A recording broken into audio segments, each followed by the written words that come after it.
சற்றுக்கு ஒரு முடிவு கட்டி அதை நான் நடக்காம தடுத்துட்டேன். இல்ல, ஏற்கனவே ஆரம்பம் அடிச்சு அவ கிளம்பி வந்துட்டு இருக்கா. என் வாழ்க்கை தான் அவளை தடுத்து கட்டுப்படுத்திக்கிட்டு இருந்தது. இப்போ அது முடிய போகுது. அவளை இதுக்கு மேல நான் நிறுத்துறது கஷ்டம். யாரு யாரு யார் இப்ப வந்துட்டு இருக்கிறது? அவ மரண தேவதை ஹெலா.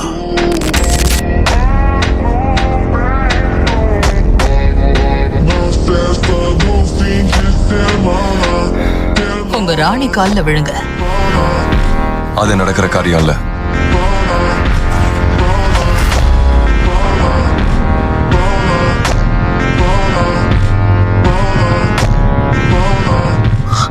இது என்னால நம்பவே முடியல.